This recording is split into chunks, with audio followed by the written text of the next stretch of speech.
Mazmur 37 ayat 3, 4, dan 5. Percayalah kepada Tuhan dan lakukanlah yang baik. Diamlah di negeri dan berlakulah setia. Dan bergembiralah karena Tuhan, maka Ia akan memberikan kepadamu apa yang diinginkan hatimu. Ayat kelima, serahkanlah hidupmu kepada Tuhan dan percayalah kepadanya, dan Ia akan bertindak. Saya ulangi ayat kelima, serahkanlah hidupmu kepada Tuhan dan percayalah kepadanya, dan Ia akan bertindak. Demikian firman Tuhan. Saudara, satu pernyataan yang cukup bagus untuk kita pikirkan adalah pikiran Anda mengendalikan tubuh Anda, dan kehendak Anda mengendalikan pikiran Anda. Banyak orang yang berbuat keliru. Mereka pikir dapat mengendalikan dirinya dengan kemauan keras. Tetapi seringkali semuanya ini gagal. Dan ini merupakan pengalaman dari Rasul Paulus seperti yang tercatat dalam Roma pasal 7 ayat 15 sampai 21. Roma 7 ayat 15 sampai 21. Sebab apa yang aku perbuat, aku tidak tahu. Karena bukan apa yang aku kehendaki yang aku perbuat, tetapi apa yang aku benci, itulah yang aku perbuat. Jadi, jika aku perbuat apa yang tidak aku kehendaki, aku menyetujui bahwa hukum Taurat itu baik. Kalau demikian, bukan aku lagi yang memperbuatnya, tetapi dosa yang ada di dalam aku. Sebab itu aku tahu bahwa di dalam aku, yaitu di dalam aku sebagai manusia, tidak ada sesuatu yang baik. Sebab kehendak memang ada di dalam aku, tetapi bukan hal yang berbuat apa yang baik. Sebab bukan apa yang aku kehendaki, yaitu yang baik, yang aku perbuat, melainkan apa yang tidak aku kehendaki, yaitu yang jahat yang aku perbuat. Ayat 20, jadi jika aku berbuat apa yang tidak aku kehendaki, maka bukan lagi aku yang membuatnya, tetapi dosa yang diam di dalam aku. Demikianlah aku dapati hukum ini, jika aku menghendaki berbuat apa yang baik, yang jahat itu ada padaku. Jadi Paulus mengetahui dia itu memiliki kemauan keras. Tetapi kemauan keras pada waktu sebelum ia bertobat, dia pergunakan untuk melakukan yang jahat. Dan setelah dia bertobat, kemauan kerasnya tetap dia pakai dan tetap dia miliki, tetapi dipakai untuk melakukan yang baik, melakukan untuk pekerjaan Tuhan. Dengan demikian boleh dikatakan setiap orang-orang yang sudah percaya kepada Tuhan, kemauan keras pada masa-masa lalunya, pada waktu ia berdosa, dia dapat memakai untuk berjuang secara keras, untuk berjuang menolak apa yang jahat, supaya dia pergunakan menjadi orang Kristen, orang percaya yang berkemenangan. Jadi bagi Rasul Paulus, bila Roma pasal 12 ayat 1 dan 2 berkata, berubahlah, itu artinya sebagai orang percaya yang sudah diubah oleh Tuhan, dulunya nekat bekerja bagi dosa, nekat berbuat yang jahat, maka sekarang dia harus nekat berbuat yang baik, nekat bekerja untuk Tuhan juga. Saudara, penyerahan diri kepada Allah dapat kita lakukan melalui doa yang disiplin, baca firman, yang disiplin, mendengar suaranya, taat firman-Nya. Nah, tatkala kita menyediakan waktu untuk itu semuanya, maka kita mestinya juga harus menyerahkan seluruh hidup kita kepada kehendak Allah.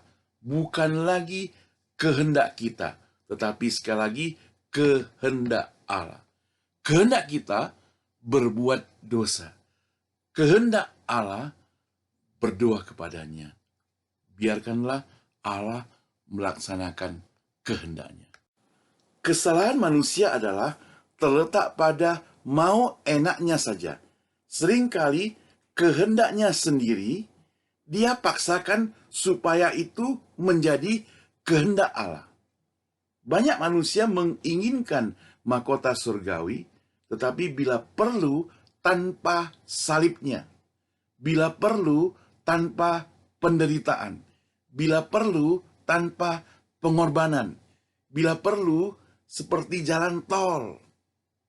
Itu berarti mereka ingin keselamatan yang tanpa pertobatan, tanpa penyesalan, tanpa penyerahan diri. Hal ini sama dengan seorang anak yang kedapatan mencuri permen, tangannya sudah dimasukkan ke dalam toples dan menggenggam permen itu sebanyak mungkin. Ketika ia hendak mengeluarkan tangannya, ternyata tidak bisa, sangkut karena permennya banyak. Sebab genggamannya begitu besar sehingga mulut toples tidak dapat mengeluarkan tangannya. Namun anak tersebut tetap mau mempertahankan permennya. Ia menangis, menjerit kepada mamanya. Mamanya berkata kepada dia, "Anakku, engkau mau tanganmu lepas?" "Mau," katanya. "Permenmu harus dibuang. Engkau mau hidupmu berserah kepada Tuhan? Maka engkau harus membuang kesenangan duniamu." Nah, sekali lagi pola hidup manusia yang lebih sering adalah mengelak daripada menerima salib Kristus. John Maxwell mengadakan penelitian sebagai berikut. Dari seluruh gereja-gereja yang dia survei di Amerika, dia katakan membuktikan bahwa 10% orang Kristen itu tidak dapat ditemui karena begitu sibuk. 20% mereka tidak pernah menghadiri kebaktian di gereja. 25% tidak pernah berdoa. 30% tidak pernah membaca Alkitab. 40% tidak pernah memberikan persembahan kepada gereja. 60% tidak pernah memberi persembahan kepada pekerjaan misi di dunia. 75% tidak pernah melakukan tugas-tugas pelayanan di gereja. 95% tidak pernah memenangkan satu orang pun untuk Kristus. Namun demikian, 100% mereka semua berharap masuk surga.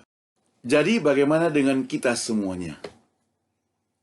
Jika penyerahan kita tidak menyeluruh, maka jangan harap kita dapat melakukan kehendak Tuhan juga secara menyeluruh.